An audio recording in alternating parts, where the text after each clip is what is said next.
Greetings, salutations, what it is, what it ain't. This is Nardo Trey P. That is my project, is a process of progress. I'm riding with the great and legendary Jesse Parks, and this is Don't Say Nothing, where we never take that advice and we always say something. This is episode 20.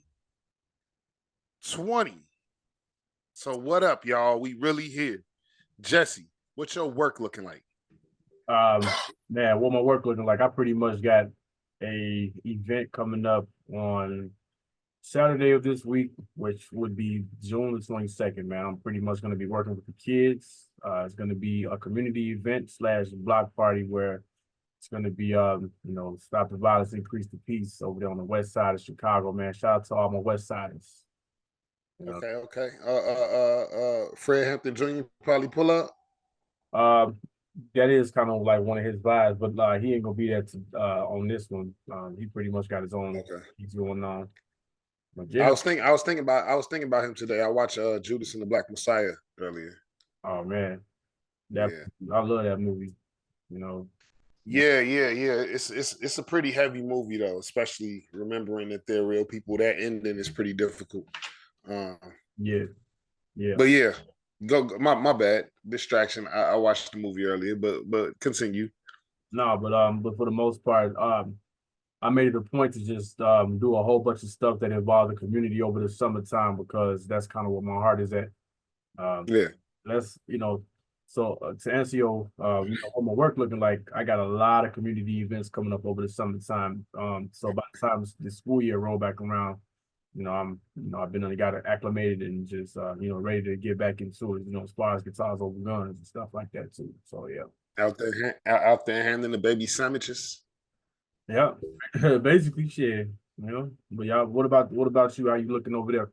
Uh, just developing, getting back on my workout and everything. I spent that time in Chicago, and I was fucking up. I'm not gonna blame it on being in Chicago. I'll more so blame it on the holiday, which is my birthday, and So, and hey, Father's Day. shout out, hey, happy birthday, man. You know what I'm saying? I'm saying it on the air, happy belated. You already know what time it is. We got a chance to get it in. Thank you. The big tree six. You know what I'm saying? OG shit now. But yeah. So So I had lost maybe like 5 pounds during the fast, right? And then I basically got like picked up like 8 out there in Chicago. But um today I made some vegetable soup. I went to the store, I got all my fruits and stuff, and I did boxing this morning. First day back doing that. So Yeah. we right back on track and shit. It's life. It's a part of life. I don't trip off none of that. Yeah. And then besides that, I'm still on my mission of love, bro. Like same thing you want. It's just not outside yet. You know, I'm making it a point to take care of home. Oh yeah. To, you know what I'm saying? To take care of home. And home ain't for me ain't so much a location. Home is wherever the people I love are. So wherever that is, making sure that they straight. That's my big priority. And making sure myself is straight too. You know what I'm saying? Making sure I'm good too. I'm not gonna be foolishly selfless, you know. And so that's pretty much it. That's pretty much it. Man, I'm on my grind. I'm glad that we here. We at episode 20. Oh So yeah. now we about to step into a new phase of this shit. Yeah. You know what I'm saying? Where it's gonna be a lot more interactive, you know what I'm saying? And we're gonna see what people think about it, what people don't. Um and then just adjusting, but not too much, not changing nothing completely per se what people based off what people got to say, but um finding out I'm excited to find out what y'all like. You know what I'm saying? What y'all don't like, you know what I'm saying? We'll put that shit on the scale and see how much we give a fuck. But what y'all do like, then you know what I'm saying? The nigga definitely want to give you more. Oh yeah, yeah. So, but I'm proud of what we've been doing and the consistency and just the fact that we've been developing. I know one the difference between 1 and 20 is there's a large difference. You know what I'm saying? Mm-hmm. So we here, episode 20. You know Episode. what I'm saying? And we got some serious shit to talk about today. This is actually I called this episode this an emergency episode because there's shit that needs to be talked about. There is some shit that needs to be talked about. Um, there is some shit that needs to be talked about. But first, kids, before we have fun, we eat our vegetables first. We Yeah. eat our fruits and our vegetables first. Stop sitting down and jumping right into your steak. Eat them fucking Brussels sprouts first. So, before we get into the other shit, our first topic is some heavy shit. It's some heavy shit. It's how us as men deal with pride. Um, I'll go first and really just present this topic of how what it is. I do think that us having pride and even ego is essential to us being men.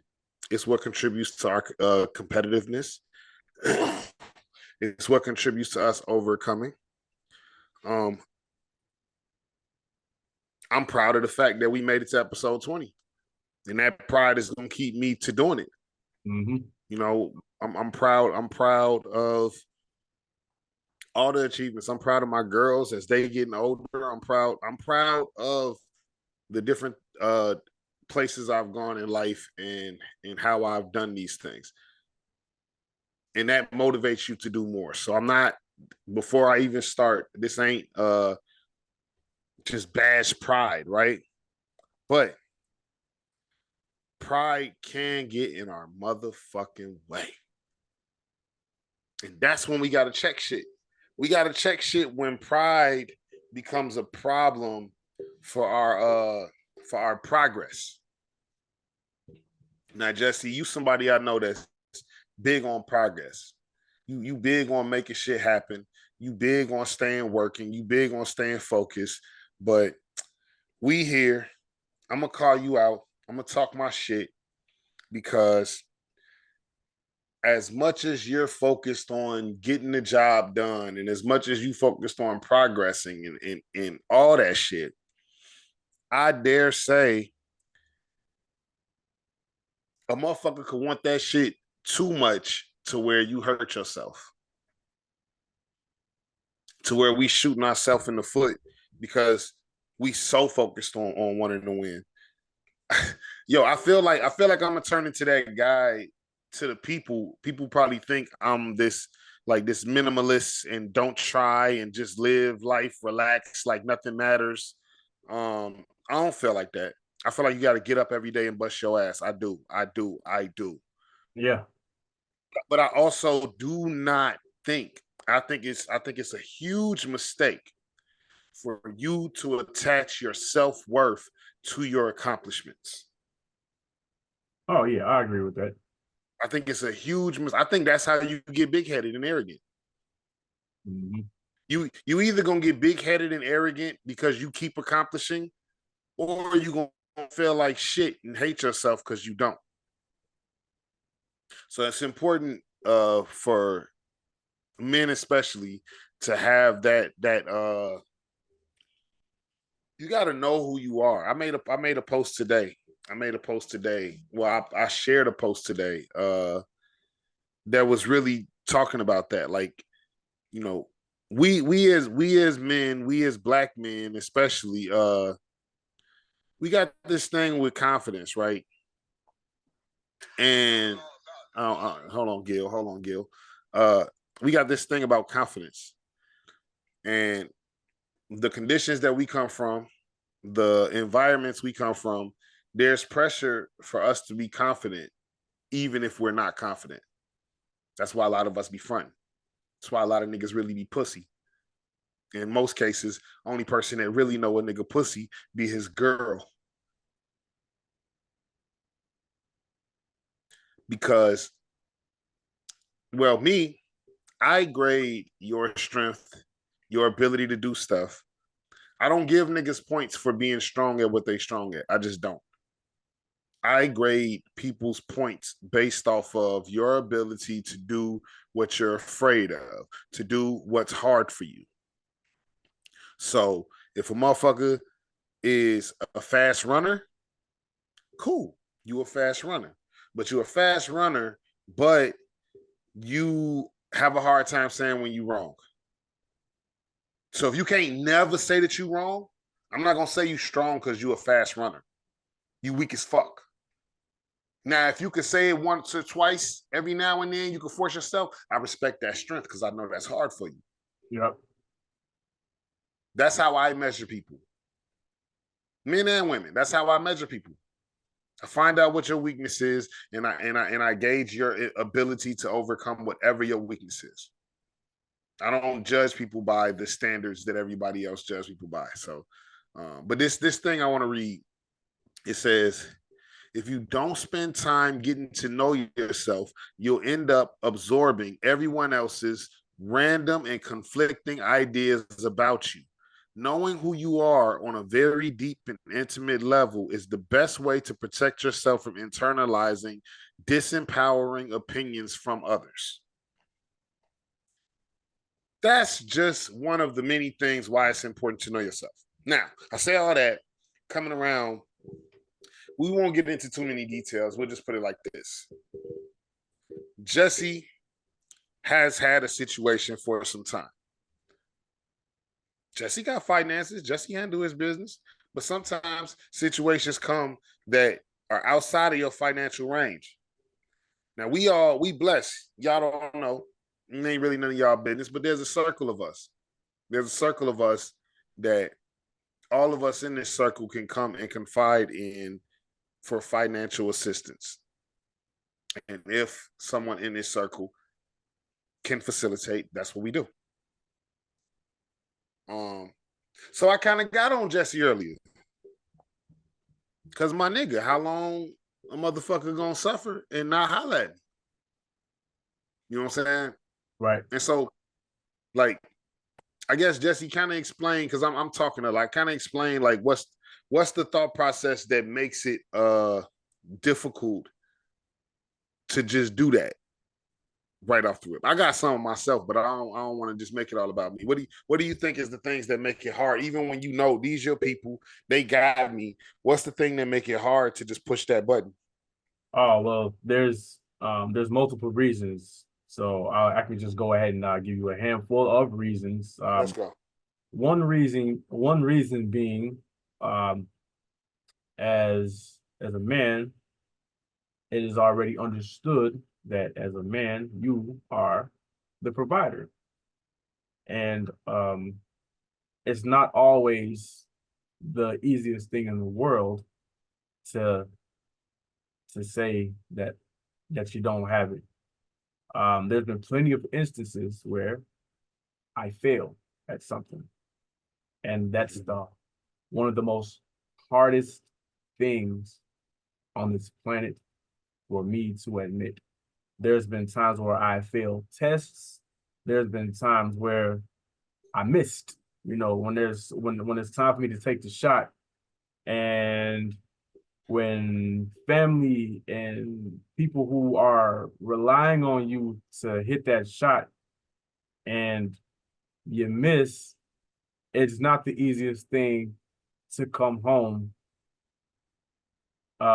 in defeat. You get what I'm saying? So I feel like it's a primitive thing, especially when you've been conditioned over, ever since as far back as I can remember. With me, I fall down, scrape my knee, and then there's always going to be, some elders. Oh man, you a boy, you got this. You know what I'm saying? And then you dust it off, and then next thing you know, it's like, okay, you have over years you've been conditioned to ignore. Even when you fall down and scrape your knee, Um, it's uh, it's hard to stop and nurse those wounds because you got to keep going. You got to For get sure. defense. You got to make sure that you got to be the strong ones. You know what I mean? Even though so you're really supposed to check on yourself. You're supposed to make. I want to throw in there. I don't want to disrupt you real quick, but Oh, go ahead, go ahead. hold your thought because that made me think about something where you talking about ignoring, scraping your knee, and all that type of stuff. Do you know? In I feel like we molecularly change, right?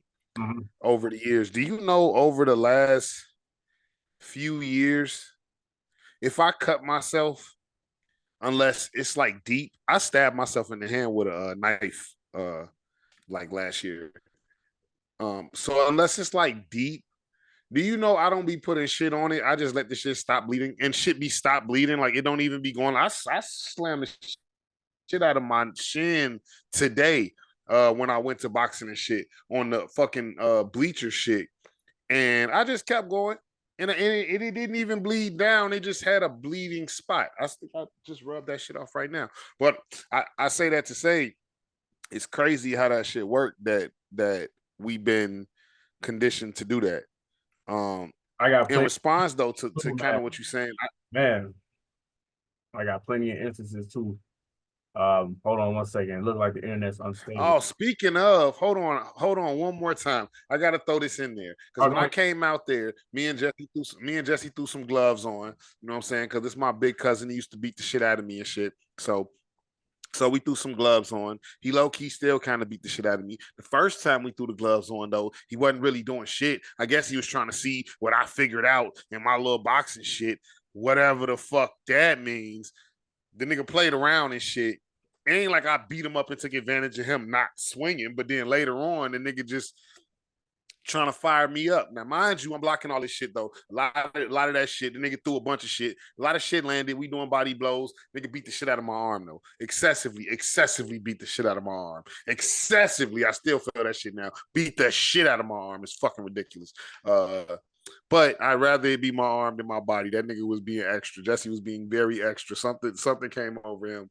It was dark. The nigga could barely see. Something came over him once the lights went out. Maybe it's because his white neighbor was watching. He wanted to beat a nigga close to Juneteenth. You gonna beat a nigga in front of your white neighbor? I don't really know what that's about. Because you had none of that aggression earlier in the day when it was just me and you. And I think it was a black lady across the street that was watching us. He had none of that aggression and shit. As soon as the white man comes and they try to beat the shit out of me. And then the light, because we was outside at night, the light from the neighbor's house got in my eye, and I made the mistake you make when boxing, which is trying to turn around or trying to get this nigga to stop. Cause I'm like, yo, I can't see. I can't see. He locked in though. He like, nah. My white neighbor got to see me fuck this nigga up. So I'm like trying to back up off of him, and I turn around, and the nigga gave me the nastiest shot to the kidney. I still feel it now. I ain't even gonna lie to you. If I touch it, it's tender and shit. Hopefully, he ain't fuck up no organ or whatever. You know what I'm saying? If my piss is weird in 50 years, it's on Jesse. I just wanted to throw that in there and shit. This the type of shit that we do as men, though. You know what I'm saying? And we not the type of men to be like, oh, we getting older, we slowing down. We trying to increase. Yeah. I'm trying to have my endurance be better. I'm actually healthier now than I was when I was a teenager. So, you know what I'm saying? That's the goal. Is for me to get better as I get older. Anyway, I said all that shit. I wanted to talk about the providing part, right? And I think we in particularly black men have an issue with understanding uh what it means to be providing or what it means to be able to handle business. I think because in our communities,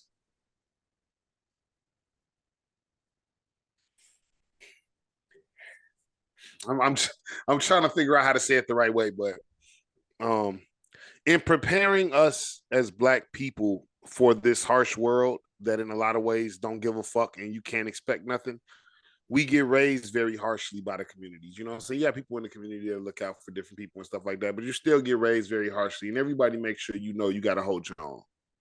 Yeah. You know, one of my least favorite things that black people like to say is, well, other races do this and other races do that. And how come black people the only one? And most 85% of the time that black people say that shit, y'all ass wrong. Half y'all ain't spent enough time around other groups of people to know that they be doing all the same fuck negative shit. But there is something that I've seen in a lot of other cultures, and I won't even just say black, I'll say African Americans lack, is the understanding of community in the sense of helping each other thrive. So think about the pressure you putting on yourself as a black man to say, I'm supposed to provide without assistance, go to war with a system that's anti-me without assistance from other men, other women. Mind you, nobody's fucking doing that. Mm. You ain't never had no job with no Mexicans and shit, and then they cousin be there, and then they fucking neighbor be there, and then they cousin's neighbor be there. They ain't even got to be close to you, and they gonna get you a fucking job. So why are we creating this standard for ourselves that before, like I do the same thing. I gotta be in my worst destitute moment just to ask my homie to hold me down for the next week till I get paid. And then I gotta show up all humbly and shit. My bro, look, you know, I'm going through, man, fuck all. Like, why? Why? Nobody's doing it by themselves. Nobody's doing it by themselves. Even to me, that whole the man provide everything, hold everything down. That's a mixture of two things, in my opinion. And I could be wrong, right? I could be wrong. It's a mixture of one, some old timey shit when really only men could work, right? Yeah. Some old timey shit. And two, the perspective of a motherfucking child. What I'm saying is, as a kid, you don't know what all other resources your father had to tap into to make sure that food. You just know the nigga came in with the groceries, nigga. You don't know who the fuck helped him. You don't know they gave him a discount down there and shit. You don't know he gonna pay the grocer next week. He ain't have shit today, but they so plugged. You ain't know none of that shit. You just saw him walk in with the bags. Man. Now we sitting here feeling ashamed of ourselves and shit because we can't hold shit down at all times on our own. I feel like it's unrealistic. And I feel like that pride, that's where the pride gets in the way. Yeah, and I'm telling you, bro, it all started when you hurt yourself, and then next thing you know, I know we not the only people who hurt us. Like even with the song we heard sometimes, I'm telling you, bro, like this shit deep. Yeah. So even with that, like that's not the only instance of me and you hurting ourselves, and we've been so conditioned to just be like, bro, when I was 8 years old, bro, I stepped on a motherfucking nail, bro. That shit went through my shoe and it went through my foot, bro. And I ain't say shit to nobody. I just kept playing. Like that shit dangerous, nigga. Something could have happened to me. But at the same time, it's like shit, man. It's like, damn. Like now it's like based on this conversation, it's like, what else am I going through that I have not even like tapped into that I really need to be talking about? That's why we need women. Go. That's why it's important to respect men for being strong and what we bring to the table with that. And it's important to respect women for their understanding of vulnerability. We can't disregard every time they're telling us you should do this, you should go to the doctor, you should do this, you should do that. Because our dumbass way of thinking, but our strong way of thinking, it ain't always dumb, but a lot of the strong is dumb. A lot of being strong is dumb. I seen Dame Dash in an interview once. They was talking about how the people of color in the world were taken over and put in a subservient position, right? Mm-hmm. And he said, when you're the strongest and the smartest and the fastest, you don't do too much strategizing. You don't do too much planning. You don't do too much deceiving. You don't do too much manipulating. Because anytime a situation arises, you just face it head on. And you're strong enough, smart enough, fast enough to deal with it head on. Yep. But those who can't do that, they're going to plan all day, every day. They're going to plan all day, every day on what's the best way they can handle that situation. And they're going to play chess. So, and they're going to play chess and let your strong ass play right into their hands and play yourself out your position. So it's a balance thing. This conversation is not meant for me to say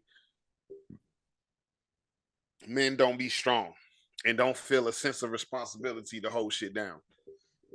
You should. Look at us. We battling with this shit. And how many bitch ass niggas out there battling with the fact that they don't feel like this. They don't even feel a sense of responsibility and shit. These grown as fuck and they mad about what other people want to do for them. Yeah. You mad because you at the times that you got to ask somebody to do something. Yeah. We can shake our head and be like, we can shake our head and be like, oh yeah, no, that's some crazy ass shit. But the numbers is high on niggas that think that way. And the numbers is only higher because no bullshit. I talk to a lot of these young niggas and they think like that. A lot of young niggas is cool with that shit. So, yeah, culturally, that's a whole nother shift and that's a whole nother conversation. But the point of the matter is yeah, we as men, we are supposed to be holding shit down. But maybe we need to readjust what exactly that means. If like I said, if you want to play the game that a lot of black people like to play, and look at other groups, other racial groups, if you looked at them, you would know that none of them is holding down no heavy shit by themselves. None of them. It's always a group of people. It's always some people looking out for somebody. Always. Oh yeah. Even when it comes to that community shit, bro, like, do you know that I got booked for an event, and the dude that booked me for the event, he was like, man, all you have to do is ask me, bro. I can get you funding for your business. And there you go. Okay, cool. So we gotta ask. He was like, He was like, it don't even take all what you think it take. He was like, it don't. You know what? My homegirl, and we'll kind of wrap this topic up with this. But my homegirl Sky said to me one time, she's like, one of them moments in life where she realized something that was life changing, but also depressing at the same time was.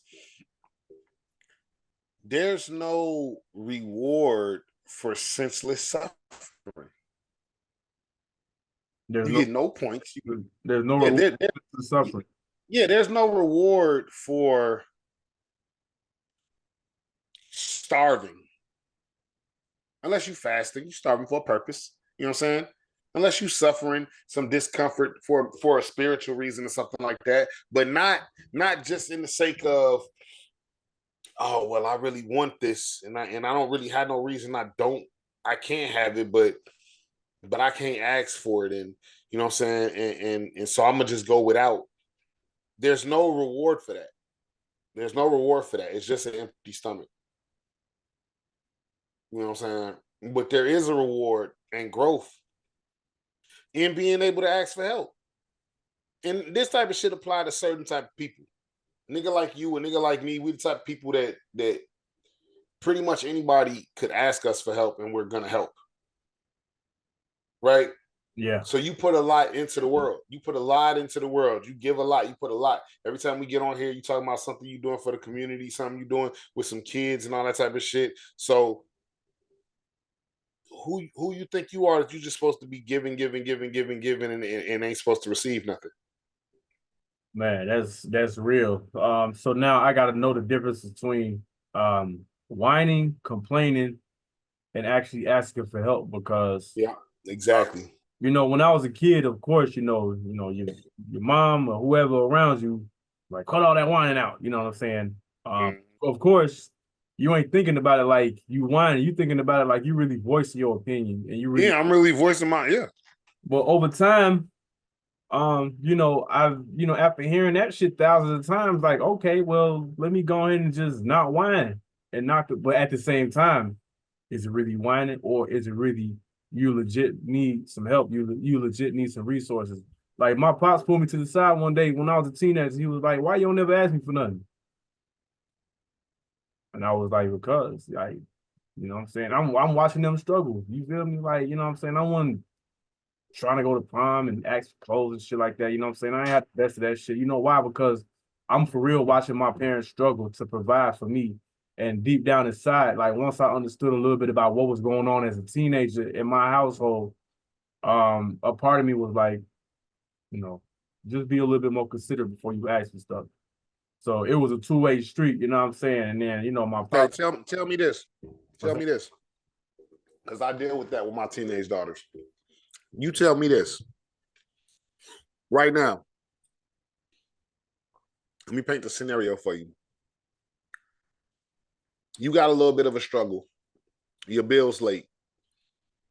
It ain't over a month, but it's late, right? Mhm. So you're trying to hustle up a little bit of bread. And your son wants to do something. Let's make it fun and educational. They going on a field trip at school. Right? They going to the museum. He excited about going to the museum. You think he's supposed to not ask you because he know you struggling? And no, fuck that. You feel some type of way about him asking you for the field trip? You feel like he being inconsiderate? Because you know your bills is late? Or are you gonna send him on that field trip? I mean, that's funny you asked that question because I've been in these situations before, I know. and I did it without even thinking twice, and Not even thinking twice at all, right? that goes back to me just not thinking about myself. Even though, deep down inside, I want him to enjoy his childhood. I want him to But have that's what it's not. But that's what it's about. That's my point is this. I'm talking about your parents.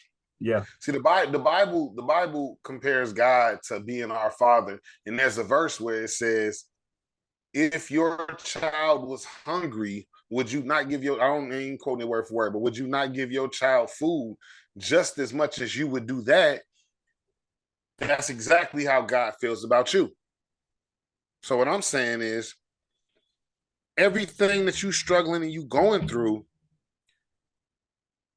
all of that is small in comparison to your objective of hoping that you can do the best to make your child's experience, at least in their childhood, be as enjoyable as possible, right? Yeah. Right. So then that's the reason why. That's the reason why your pops is like, man, ask me for something next. You know what I'm saying? That's how I am with my daughters, and they love me so much, they care so much about me, and they be like, oh, well, I know you need. I'm like, look, G, a few $100 here and there, that ain't about shit. What? So you can go to the store, get you some clothes and shit. Fuck is you talking about? Right. You think I want you in some old shit, some shit that don't fit? You think I've been stop playing with me? Yeah. So That's it's real the life. same thing. It's the same thing. And it's selfish of us. Yeah, this gonna sound crazy. It's selfish of us to just take care of everybody else and not let anyone return the favor. Yeah. You know what I'm saying? Yeah. Nah, we gotta allow ourselves to be the beneficiary. We gotta allow ourselves to be the receivers of love. Can't always just be the givers. Hey, I ain't gonna I've been cap. working It's on gonna that too. be easy because it's I'm not. talking to myself just as much as I'm talking to you. Say that again. I'm not gonna sit here and cap like it's easy because it's not. Like I'm gonna be Yeah. working on that over the shit throughout my life. I ain't gonna say over no It's period essential. of time. Yeah, Throughout my yeah. whole life, shit. But it's essential. It's essential in loving relationships, especially. You know what I'm So saying? Just like how your son put together that thing for you. You yeah, know what I'm saying? And yeah, that's good. That's good. You was able to experience that. You was able to take that. But what if your shit was so fucked up that, think about them parents back in the day, man. Some of them motherfuckers' pride was so strong that shit would have made them mad. Like, nah, spending this money in it. You know what I'm saying? Like, yeah, Oh man, we got to allow ourselves to receive love, man. We cannot just give people love and not allow them to give it back to us. Yeah, it's understood. Yeah. If there's any mistake that I don't even want to go down that road, but I've been married before, and if there's one mistake, I don't even want to reference the situation because I don't want no smoke. I don't want nobody trying to talk to me. But nah, I was struggling a lot in my situation, and financially we was, and my birthday would always be turbulent because I'm like, yo, we popped. Like, we got to do something on your day. We got to do something on these kids' day. My day, the day that we could just leave the bank account the fuck alone. Like, you know what I'm saying? Let that bitch breathe, nigga. Yeah. Like, get my debit But card. I look back. You know what? I said, get my debit card a rest. I feel you. Yeah. Man. But I look back. But I look back, and you got to remember that you don't just belong to you. So in that situation, I was not allowing the other person to celebrate their spouse. I was not allowing the children to celebrate their father. It's not just about me. Yeah. It's also about the people that care for you and want to have a time of celebrating you. Mm-hmm. So, you know, but all this shit is necessary, bro. It's necessary. Like we need it for growth, right? All right. I think we've touched on the topic. Anything else you want to say about that, bro? Anything else? Nah. Well, I mean, just a few closing remarks, and and I'm actually gonna be taking my own advice too. Mm. Pride is a motherfucker, and I personally feel like I could have been way further in life, and that's just me holding myself accountable. Bro, you. And that's all I'm gonna say, bro. I feel like I could have been way further in life, but in the Bible it says you have not because you ask not. So like that verse has been resonating with me ever since we had our conversation from We some motherfucking have-nots. For now, because I'm gonna start asking. I'm sorry, y'all. I got these pistachios sitting right here, and I can't help but snack on them a little bit every now and then. I'm cool. I'm cool. All right. Make me sleepy. That shit got melatonin. I don't know. I just love them though. I got melatonin. Okay. So this episode 20, and I actually called like an emergency episode, because last night I went on my personal birthday gift to myself. Now, maybe y'all don't know what all of this shit is or means, but what it means is sometimes you got to pop out and show niggas. Last night, that's what that is too. I ain't gonna zoom in, but that's what, sometimes you got to pop out and show niggas. Okay. Here we go, nigga. I got my tickets, right? A few weeks ago. Wasn't hard at all. Spent about $325. Because I'm going to this shit, right? I ain't been to no Kendrick concert. Kendrick been my favorite rapper for the last decade. Easily number one. Right? We've discussed this. Yeah. You guys, if you've seen the other episodes, they're coming. We covered the beef. We talk about all this different stuff. Y'all know how I feel about Kendrick. But when I saw that he's performing at the Forum, the one-day show, the pop-out. Oh, man. The first appearance after the beef. Oh, man. In the city that I currently reside. Let's go. I think I need to be there. I think I need to motherfucking be there. So I pulled up. I got my parking. That was easy. I got nervous because the internet was talking crazy, talking about how hard it was for people to get tickets to the show. And I already had tickets, but I started thinking like, damn, did I get got? Because why was this so easy for me? But then I forgot I'm one of God's favorite. We talk Dude. Of course, it was easy for me. Not like you peasants. Anyway, uncultured swine. Uh, so I go. It's dope. It's Juneteenth. Oh, the beautiful women. Oh, they were out there. Of course they were. They were out there. All that caramel chocolate, milk chocolate, dark chocolate, buttermilk. You know what I'm saying? All of that was there. It was there, and the cheeks was cheeking, the breast was breasting. It was a beautiful, beautiful experience with beautiful, beautiful black women. Sounds like Oh a my! good time. Mm. It sound like a ripping good time. A ripping good time. Sounds like a ripping good time. It was a ripping good time. So, I went. I'm it's a real good vibe because it's Juneteenth, right?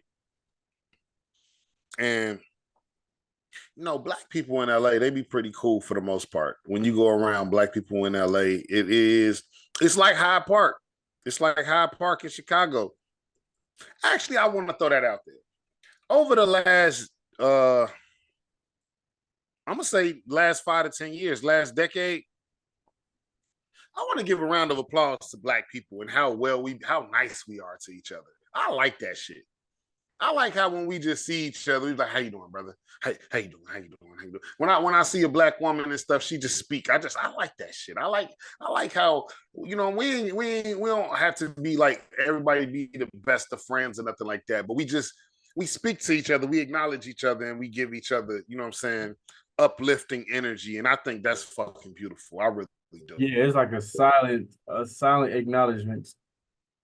Yeah. It's a beautiful thing, man. I love it. I ain't even gonna lie. So it was a lot of that there, right? Mm-hmm. I ain't even see no smoke yesterday, except for a couple of Spanish guys. They look like they was finna get into it. From what I heard, this is after the concert. I'm jumping ahead, y'all, but then I'm gonna go back. From what I heard when I walked past this shit, because it looked like it was finna go up, right? Oh damn. Yeah. Two Spanish guys and they girls. So from what I gathered when I walked by, one of the guys was dancing a lot during the concert, and I guess he was touching the other one's girl's ass. Oh shit. Well, that's what dude and his girl is saying. He's saying, "My bad, I didn't mean to. That's not what I was trying to do. I was just dancing." He was like, "We was having a good time." He's smiling until dude look like dude is like, nah, fuck you. And then the old girl is like, "But it was a bunch of times. It was a bunch of times." And I'm like, oh shit. Oh man. But I'm gonna keep on walking. I didn't stay for that. I'm not staying for that.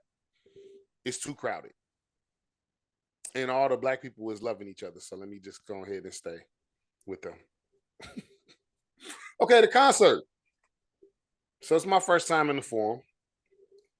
I go, I get what was my drink? I got a Moscow mule. Right? I like the whiskey drinks. Uh-huh. So I got the Moscow mule and I got a Modelo. I was on Modelo time yesterday. I got that. I go to my seats. But I'm by myself. So I ain't got nobody to help me hold nothing. I already bought this shirt and this poster. So my hands is full and I don't want to spill no drink. Right? I only got the pockets that I got, and none of this stuff can fit in the pockets that I got. So I'm walking. I'm doing a delicate thing. I'm dancing around people. Excuse me, sweetheart. Excuse me. You know what I'm saying? All that good shit, right? Uh-huh. And I make my way to my seats. When I get to my seats, good fucking seats, man. I'm like, damn, G. I'm right. Like, the only way I could be closer is if I was standing room only. That's the only way I could be closer. No, there was one row in front of me. That's it, though. And then the rest is standing room only. Now, let me be clear. I just turned fucking 36. But since I turned 35, I'm not gonna be in no fucking standing room only anyway. Nigga, I want to sit down. Right. Speaking of being an old nigga, shout out to Kendrick Lamar for starting the fucking concert at 4:00 and having us out that bitch by like 8:30. Oh yeah. He the go for that shit. Thank you. Cause we grown as fuck. And you could have went to that shit and went to work today. I was in bed dozing off by 11:30. Shout out to you for that. A grown-ass man will say, thank you for starting the concert at 4:00 p.m. My G, I hate you late night motherfuckers. It'd be like 6, 7 o'clock, and I'd be ready to doze off, and it'd be like, now it's time for me to leave because the shit started at 9. Fuck y'all. Oh man. And that's your life. You talking to a nigga that right? I was just gonna say, like, hey, it used to be mine. It's not anymore. Nah. I'm a regular grown man. Anyway, back to the concert though. So, okay. So the shit get kicked off, right? DJ Head comes out.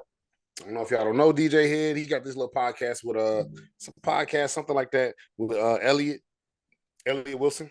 But DJ Head is a real big deal in LA. He a lot of people make their way through DJ Head, and I think he's on one of the radio stations, but I don't really listen to the hip hop radio stations like that. I'm not from LA, but I know DJ Head is a big deal. Okay. He comes up, he's spinning, and a lot of different people come up. I'm sorry, y'all. Maybe it's the pistachios. So a lot of different people come up, and there's a lot of people performing. I don't really know who most of these people are, right? Most of them.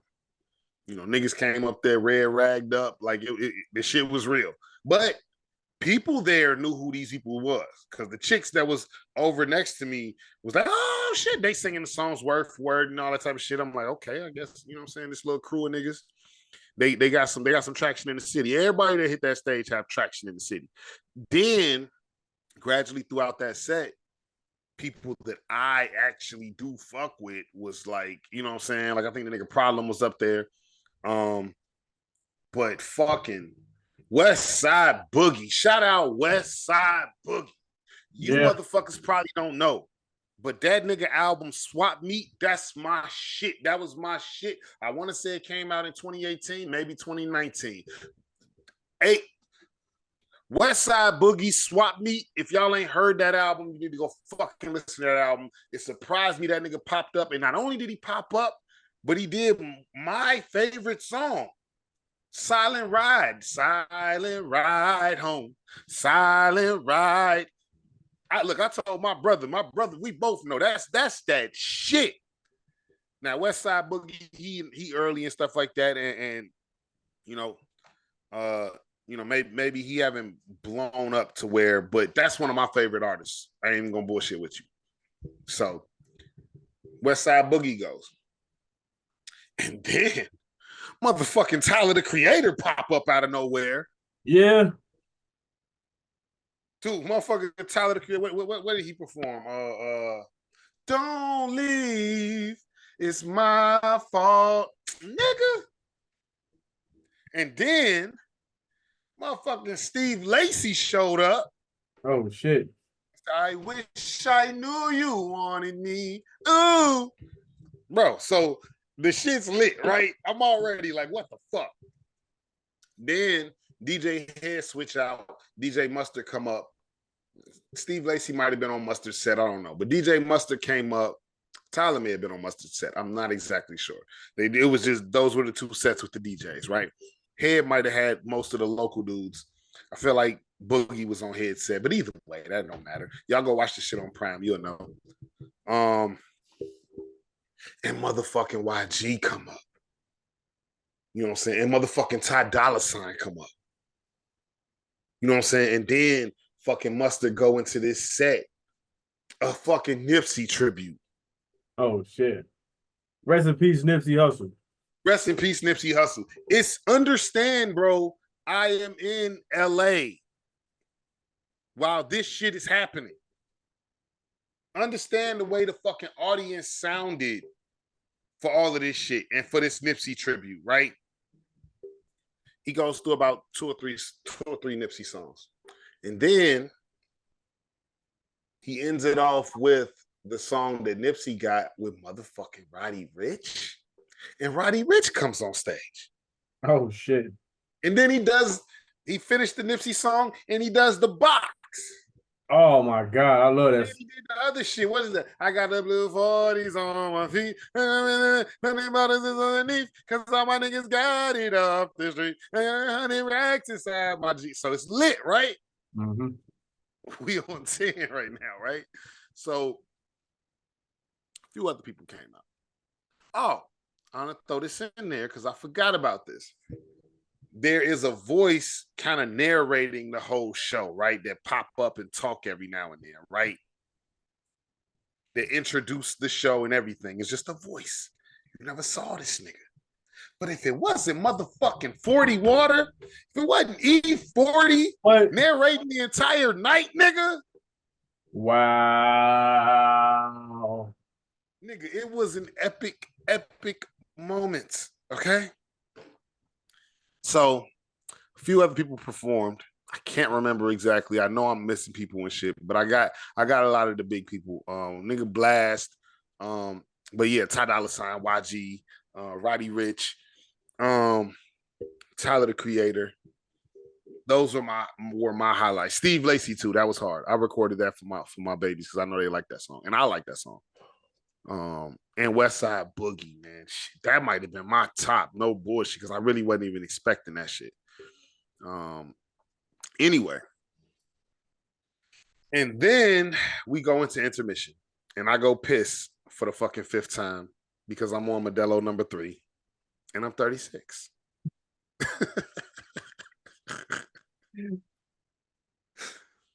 So I go piss again.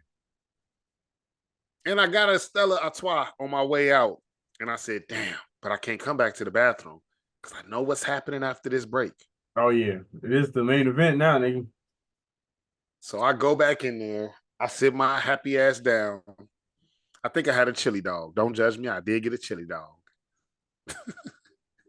I sat down with my Stella, my chili dog. And, oh, by the way, I had on an all-white fit. So props to me for drinking and having my Stella and even smoking and all this different shit that I did. And I didn't get a stain on that motherfucker. Oh, man. I'm just clean like that, my nigga. I'm just clean like that. Grown man business. All white Nike fit, the all white Air Maxes. You know what I'm saying? Step back. Just step back. Just don't breathe on me. Anyway. That's how I feel when I wear all white. Like bag. I ain't even. Look. I had a black. I'm smoking like this the whole time. Look, I hit a black and mild on the way there, just a little bit, right? And a little bit of ash. Mind you, I'm dumping the ash straight out the window. A little bit of ash flew back in and landed on me. You think I rubbed that shit? Nigga, I said, I swear to God. Get off me. Get the fuck off me. I'm not doing this. I'm not doing none of this. Just the fuck off me. Mm-hmm. Bitch, I'm clean. Anyway, had that moment. So the show, so it gets dark, and I want to throw that in because lightly in between this was kind of quiet, right?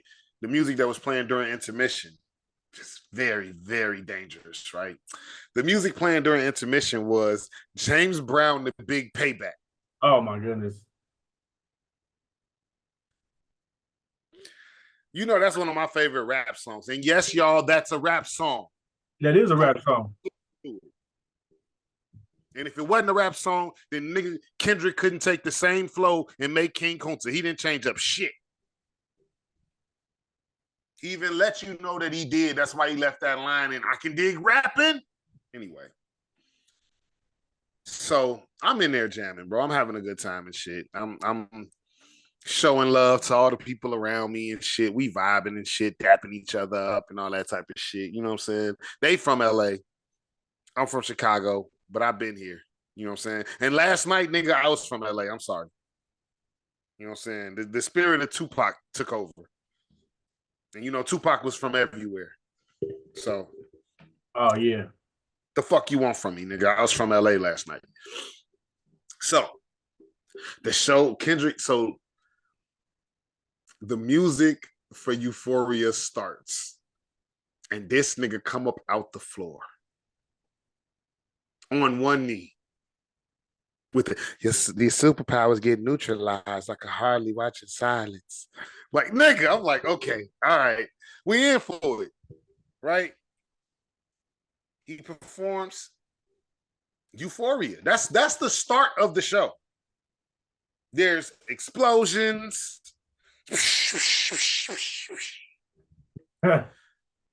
I'm rapping word for word. Now, here's what fucks me up about this whole show. Here's what fucks me up. And I bet you if you find any video, you can vouch for this that I'm saying.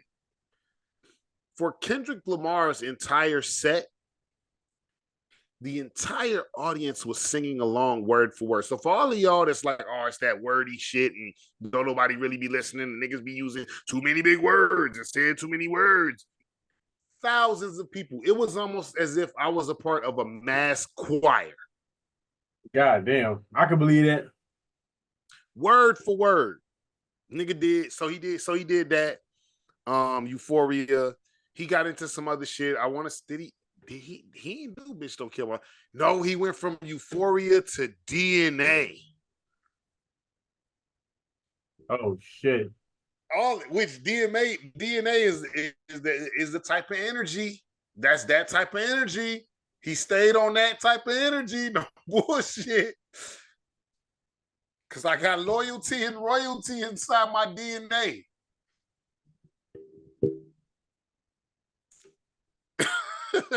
All right. Then he goes from that. I feel like from DNA, he went into, I don't know, some other shit. And then eventually he made his way to Money Trees. Here's where shit started getting crazy. Because Money Trees is a fucking phenomenal song. It is. It is. It's a fucking phenomenal. Should have been a single. Should have been a single. If it was a single, the album would have been even bigger than it was. And it's already big as fuck. Should have been a single. Personally, I think it's a better single than Poetic Justice. For everybody that I've been getting into some arguments with people that think Drake gave Kendrick the big stimulus package by doing the feature on Poetic Justice. Honestly, though it's a good song, it's not a bad song at all. To me, it's not the strongest single off the album, nowhere near. It's probably the most commercial sound with, it's the Janet Jackson sample. It's ill as fuck still. But anyway, so he's doing Money Trees, and who pops out the motherfucking ground but motherfucking J-Rock. So now, no, I messed up. Before we get to Money Trees, he did 616 in LA, the second disc. Oh. Mm-hmm. And Ab-Soul came up and he performed it directly to Ab-Soul with his hand on his shoulder, damn near looking like a preacher pulling the demons out of somebody. So he performs about half of the song, right? Then he goes into Money Trees and J-Rock come out. Then J-Rock does Win, Win, Win, Win. Then he goes into, he says, we got to complete the puzzle because there's 3/4 of black hippies on stage. And just like that, up out the floor, oh, luxury, Schoolboy Q pop up. Ooh. And they do that. They do that song, Collard Greens. Chitty ching ching, could buy anything. So the crowd is going crazy, as you can imagine. We're not, we go, yeah, exactly. oh. Yo,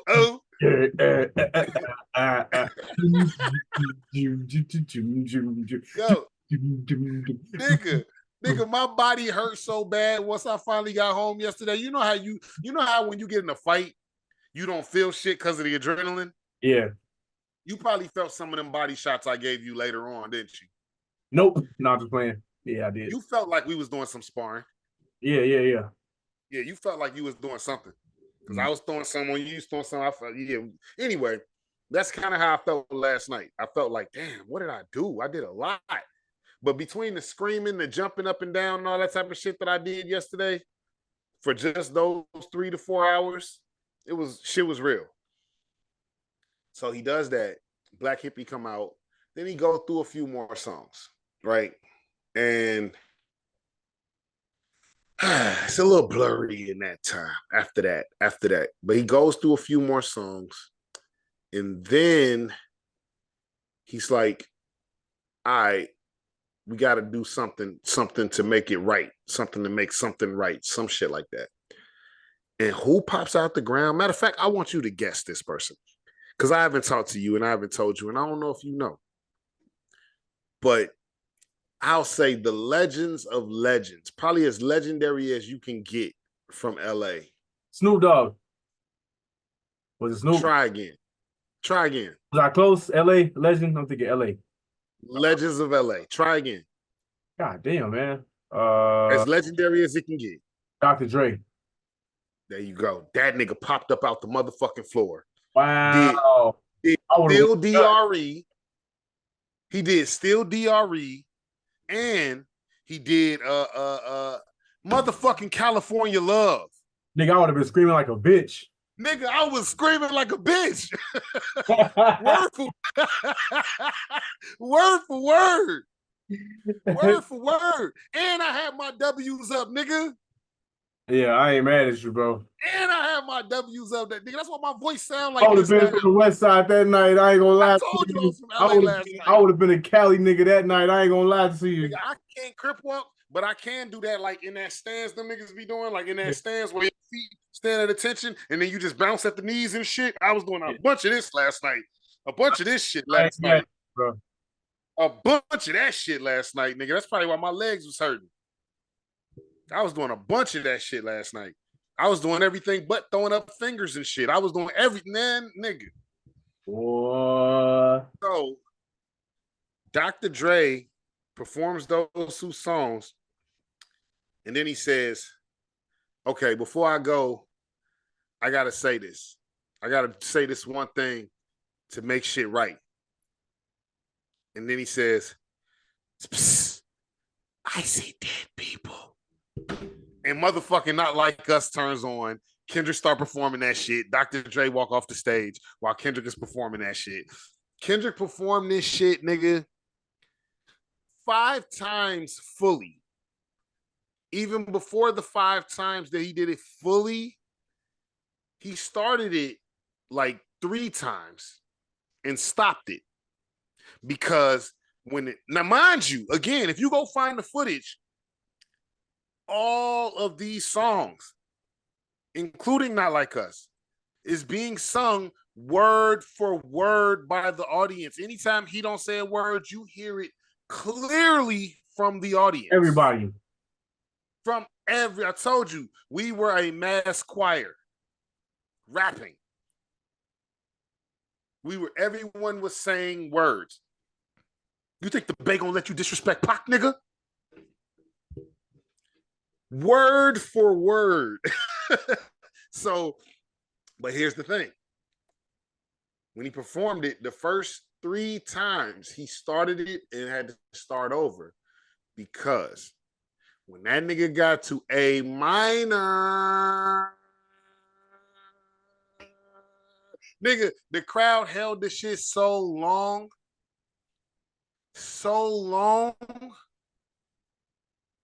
This nigga was up there dancing like this to the crowd saying, nigga. 3 times this happened. Legend. And then he does the song. Oh, that's who I forgot. Fucking Tommy the Clown. Remember back in the day with all the crump dances and all that shit? Remember they used to pop up in videos and all that shit? Yeah. All right, cool. Zeus podcast ain't know. He was there. So these 2 girls was kind of dancing. All this shit. Yeah. No, I don't know if it was that. You know, the nigga with the clown afro, the colorful afro. He used to be out there. where you have all the kids out there dancing and shit. I think they showed up on the BET Awards a couple of years ago and shit. But they used to, nigga, they did a lot of different shit, man. No, it wasn't the BET Awards. They was on the verses between Marcus Houston and Mario. Omarion. I mean, yeah, Omarion. My bad, not Marcus Houston. Omarion. Anyway, so then some of the dancers, the two chicks, and I don't know if they was with them, but the two chicks came up there and they was dancing while he did one of the Not Like Us. And then he called DJ Mustard back up there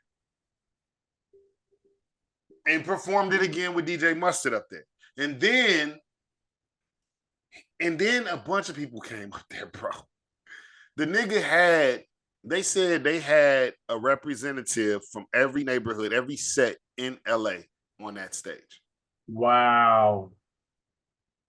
Niggas was Crip walking. Bloods and Crips was locking their fingers and dancing to Not Like Us. Wow. On Juneteenth. Wow. They Not Like Us. Wow. I'm over here seeing this shit in my head. Bro, the shit was fucking magic, right? So then he gets everybody on stage and he performing while everybody's on stage. And then let's say that's the fourth one. At the end of the fourth one, he have everybody get together and pose, and it's this big ass picture. You probably seen it circulating. If you go look on Instagram now, you probably see the picture. It's a big ass picture with all of these people. Like I said, every set in the city. All of them take basically a class picture, right? Remember the pictures you used to take when you was in day camp or some shit where everybody was, they took one of them, G. They took one of them. And he shouted out Nipsey. And all that, man, nigga, it was heavy in the room, bro. It was heavy, but it was joyous. You know what I'm saying? And then after that, one more time. Not Like Us.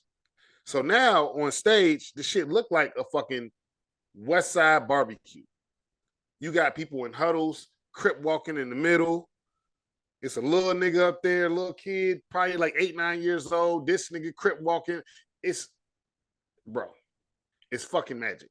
And a nigga like me sitting there looking at the shit and low-key getting emotional because I just fucking love black people, man. I can't lie. I fucking love black people. And I love to see black people loving each other and happy and feeling good. And I'm looking all around. At at everybody in that motherfucker. And I'm looking at how much joy everybody got in their heart. And I can see in their faces who's from LA, who not. Like, I can see who this personally like means something to. You know what I'm saying? And so all that shit happened. And that's pretty much the end of the show. You know what I'm saying? That's pretty much the end of the show. But it's like the feeling's still heavy. You know what I'm saying? The feeling's still heavy. Now, yeah, that's pretty much the end of the show. And then I'll leave. We all leave. It's crowded. That's when I stumble on the Mexican. I don't want to call them Mexican because I'm in LA. Motherfuckers could be out Salvadorian, could be anything, bro. They're all from South America. Don't call them. Don't just call them all Mexicans, bro, because they're not all Mexicans. Anyway, I seen them getting ready to rumble. Then I was trying to get out of there because the crowd was thick. Where I parked was like up the block, so I was cool. I wasn't finna be jammed up or nothing. I didn't park inside the parking lot. I parked in a parking lot up the street. So I just had a little walk. Plenty of badass women to walk with me. Good time. But I saw a couple people I look at online and stuff. I didn't really see a lot of celebrities. I saw that they were there today, but yesterday I really couldn't tell who was who. But I woke up this morning and saw everybody talking and stuff like that. And I just want to make a statement. Okay. Though Not Like Us is about Drake and dissing Drake and all that good shit, this shit ain't just about Drake. I just want to be clear about this because Drake fans, they having a hard time. And I know last night was difficult for them. I know it was. Oh, it was. It was. You seen it was rare, but you seen Jordan lose before, right? Yes, It hurt your soul, didn't it? it did. That's how they feel. That's how they feel. Po babies. Po babies. But you can't lie. But see, you can't lie and say that he didn't lose. And that's what they're trying to do. So now they still with the it's the Drake stimulus package and all this shit popping and this concert and all that stuff. You did all of this stuff to diss him. Let me enlighten y'all that are not like us. This shit bigger than Drake. This shit way bigger than Drake. The emotions behind this, the feelings behind. Matter of fact, the hatred for Drake ain't even about Drake. It's not. I'm glad I got a platform. I'm gonna say this. This is not about Kendrick and Drake. This is about certain energy inside the culture, because Drake is inside the culture as well. This is about certain energy versus another type of energy. This is about the fact that us as a people, and we can say African American, let's be clear on that. I'm not just talking about black people. I'm gonna say African American. Though we'll dance and party to some fuck shit, we've been tired of it for a while. We've been tired of the superficial bullshit that we don't even believe in for real. We've been tired of motherfuckers that act like shit that's not important is important and shit that is important is not important.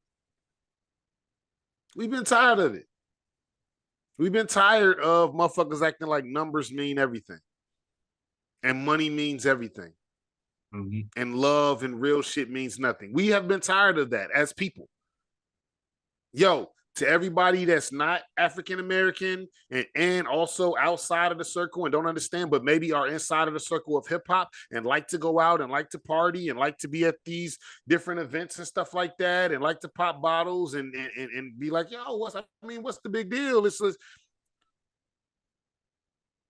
maybe you don't understand the deep significance that this music has to a lot of us. Maybe you don't understand that it's a big part of us developing who we are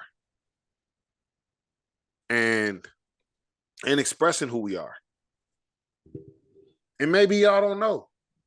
Maybe y'all don't know that we're a lot more than fucking your bitch, throwing some money, and shooting shit up. Maybe people don't know that. And if all you do is know us through this version of hip hop, then it's very understandable that you wouldn't know it. Right. That there's so much more to us. So it ain't about Drake in particular. Drake just happens to be one of the people that do lean on these different things. And it's a problem. Understand that us as African Americans will always have a problem when we don't mind 50 Cent being a broken nigga because 50 Cent's a broken nigga. We don't mind 50 Cent being flawed because 50 Cent is flawed. 50 Cent mother died when he was 8. 50 Cent been selling drugs since he was like 10 years old. He's had a rough life. DMX was abandoned when he was a child. DMX been through a lot of shit. Motherfucker snuck crack in a blunt on his ass when he was 14.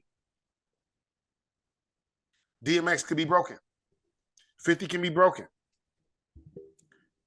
What we don't fucking like is motherfuckers that come from something decent taking on characteristics of broken shit like it's a fucking costume. It ain't no fucking costume. So when Drake does what a lot of rappers do, and you can point out the fact that other rappers do it, don't give that nigga a fucking pass. When he does what a lot of rappers do, which is go to certain communities and take on the characteristics and the traits of broken individuals. No, I'm not cool with that. So it ain't really got shit to do with Drake in particular. And it ain't got shit to do with Kendrick in particular. We was going to champion anybody that was fighting for realness, that was fighting for real sound. I don't make music no more, but if I did, I would feel even more triumphant because this nigga is winning a war for people that got something to say.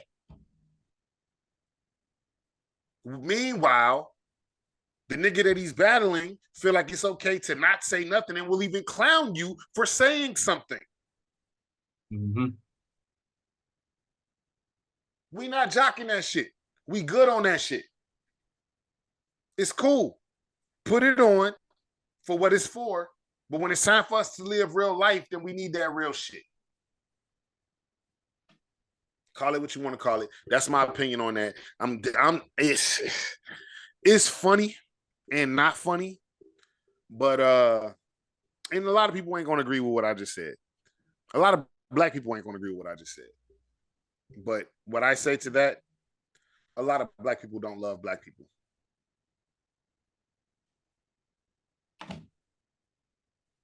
Y'all motherfuckers don't. There's a lot of black people that are black people, but are not, and that are African Americans that are not beneficial to the people. There's a lot of, let's just keep it all the way 100. The reason why shit moved the way it moved, because there's a lot of African Americans that also buy into stereotypes and love that shit the most. So it's some shit we got to work on. But in the meantime, in between time, a nigga just won for the fight for good. And that's what the shit really is about. You got a nigga telling you messaging, positive messaging in the music. You know what I'm saying? This nigga is of lineage of Chuck D, of KRS-One. You know what I'm saying? Of Pac.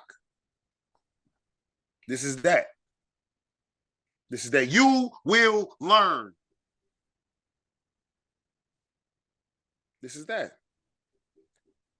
And so I'm always going to applaud that. I'm always champion that over I'm fucking your bitch. I'm driving a whip. I'm always going to champion that. All that other shit is low vibrational shit. It ain't terrible. Sometimes you want to vibe to low vibrational shit. I have my own brand of low vibrational shit. It's usually not that. Don't get it twisted. I love me some Tubi movies. Some days I'll just sit up and watch some hood Tubi movies. Oh, yeah. I love it. So I ain't saying I'm above loving the ratchetness. I'm saying that even in me loving the ratchetness is because I love black people. Oh, yeah. Speaking of that, that was old girl in that movie. I had texted, like, was that you in that Tubi movie? Shantae. No. Oh, yeah. You got a lot to learn, young grasshopper. Mm-hmm. Shout out to and then Bo Deal. I gotta check out the movie with Bo Deal. I heard that shit doing numbers right now. You saw it already, or you didn't see it? I'm finna watch it. It's called Tyrant. I heard it's doing numbers right now. On Tubi? I mean, it should. It should. That makes sense. Yeah. So shout out to Bo Deal. He was at the show last week too. He popped up. Hey, that's hard. That's hard. What's old girl name? Shantae. Shantae's got a man. Yeah. All right, my bad. Yeah, so that was pretty much my wrap up of the thing of the pop out. I'm glad I went to it. It was a historic moment. You know, I got a little deep for y'all. For those of y'all that feel how I feel, then y'all will appreciate it. For those that don't, y'all might be like, damn, why he make it all that? But it's because that's what it is, like it or not. You gotta like go it or not. Because that had to be one of the most detailed, descriptive pieces that I've ever heard in terms of a description of a concert. I got you. You know what? That's the other thing, y'all. And y'all need to support, share this shit. Because I didn't just go to that concert for me. I did go to the concert so that I could come back and report it. I did. So, yeah, I'll be doing more. I'll try to be on the ground where culture is happening and just, you know what I'm saying, tune y'all in to my perspective on things. Yeah. Because that's really my whole reason for going. It wasn't just because it was my favorite artist, but culture. This was a cultural. This was a historic West Coast moment. Excuse me. This was a historic West Coast moment. This was a historic hip hop moment. This was a historic music moment. This was a historic Black African American cultural moment. This was all that shit. So I needed to be there. And when you look at it like that, $325 plus $40 for parking is a motherfucking steal. What's that? $370 to be a part of history? I think I got a good deal, sir. Oh yeah, you did. I think I got a good deal. So that's pretty much it, y'all. I called this episode because I really wanted to get into that. I really wanted to let y'all know how I felt about that show. This should be dropping soon. I know most of the content creators, they already out there, but we don't worry about the other content creators and shit. We give it to y'all when we give it to y'all, and I appreciate everybody that's coming. All of y'all that's gonna be watching, I appreciate y'all. Make sure y'all like, subscribe, share, whatever platform. Let your people know. Let your friends know.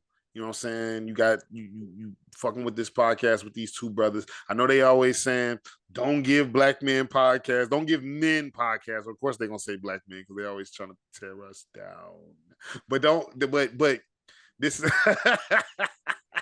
I had to slow it up because I was like, a nigga got super pro black and shit, but they are always trying to tear us down. Yeah. But we keep it real on here and we move with love and we don't, you know what I'm saying? We don't fall into bias and shit. You're not gonna get a whole bunch of women ain't shit. We're men and we all these bitches gotta do is do what we tell them to do, but they won't. And that's why we going over to Europe, passport bros. You're not gonna get none of that fuck shit from us. You're not gonna get none of the though people make valid points. I think people make valid points. I like different perspectives, and we're gonna cover different perspectives, but everything, my ultimate goal in everything is love. My ultimate goal in everything. Exactly. Same for Jesse Parks. And that's why this is always gonna be this. This is always gonna be just some real shit. And if you don't like it, you know what I'm saying, turn the shit the fuck off, man. Mind your fucking business. We ain't talking to you, G. Take your ass around the block. None of that blue pill. Jesse, you got something? You said what? Ain't none of that blue pill shit over here. Blue pill, red pill. We don't take pills over here, nigga. We're herbal. Taking herbs. So do I have anything to say? We herbal and we love women. All right. I'm sorry. I'm gonna say we love women to let the niggas that want to hear fuck shit know that we ain't just gonna be bashing women. I'm gonna also say we love women for the sensitive bitches. Because sometimes we gonna tell y'all ass that you tripping, shorty. Your ass is tripping. You sound dumb as fuck right now, girl. I love you though.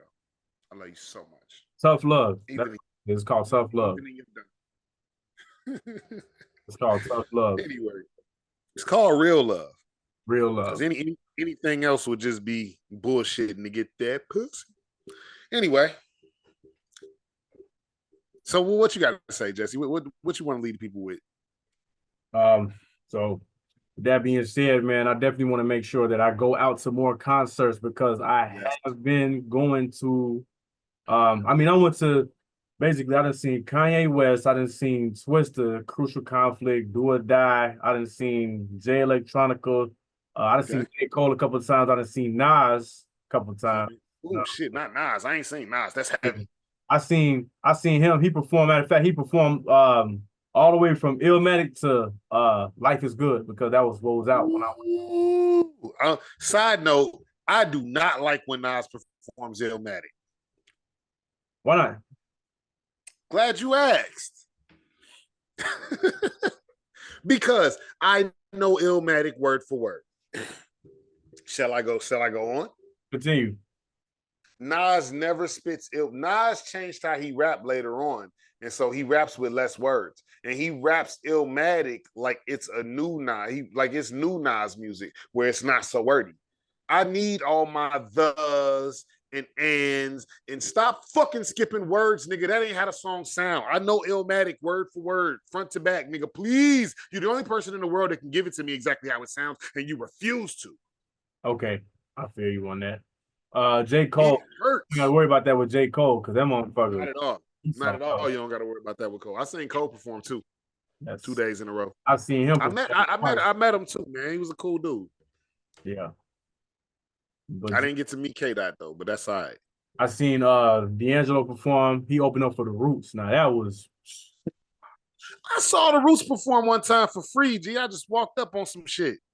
Yeah. And it was fucking lit. Summertime Shy. It was out there in Union Park because Common he be having that shit every year. No, they was. I used to stay on South Shore in the cultural centers across the street. Yeah. They was behind the cultural center. Oh wow. Just one day. And I just walked over there because I heard music and like, let me go see what's going on over here. And it was the fucking Roots. Damn. But saying Common, now I think that might be my next concert because he do got an album about to drop. And that shit seemed like it's hard. He got a whole album with Pete Rock. Yeah, I might have to fuck with that. Yeah. Well, I usually assume if there's an album, there's probably touring, and you in Chicago, I'm in LA, we probably it's gonna stop near us. So yeah. I think that might be my next concert. Common was actually performing when you was out here too on your birthday. Damn, yo, Common. And I could have got you some free tickets, bro. But I know you was on the mission. Oh yeah, you did tell me that. I was kicking it with family and people who I love. So, but that ain't gonna be the last time. So, and then who else I seen? I seen Jennifer Hudson. I done seen. Goddamn, I can't even think of everybody. I done seen some people, bro. But I would love to see Kendrick Lamar one day. I would love to see that. Yeah, for sure. That shit, that was one of the best ones for me right now. That's that. I haven't figured out which one wins.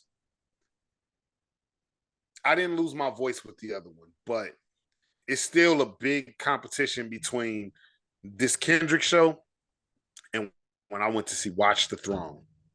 Oh my God, got you seen that.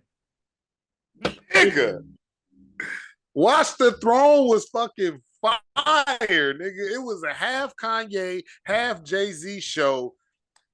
No, it was 2/3. 1/3 Kanye, 1/3 Jay-Z, 1/3 Watch the Throne. And them niggas perform niggas in Paris like 9 times. Damn. So I don't know if this Kendrick beats it, but man, it's close. Good. Anyway, that's all I want to say. I feel like we need to wrap up, bro. We've been going for a while. And then you over there trying to sneak your yarns and all that type of shit. People, we love y'all though. We really appreciate y'all. This episode 20. We finna get it in. So you ready? Yes, sir. You ready to hang up? All right. This has been Don't Say Nothing, and we said it. Shout out to all the real women, real men. May you receive the best that life has to offer. Remember to love you and yours. Peace. And blessings. Yeah. Don't say nothing. Don't say nothing. Don't say nothing.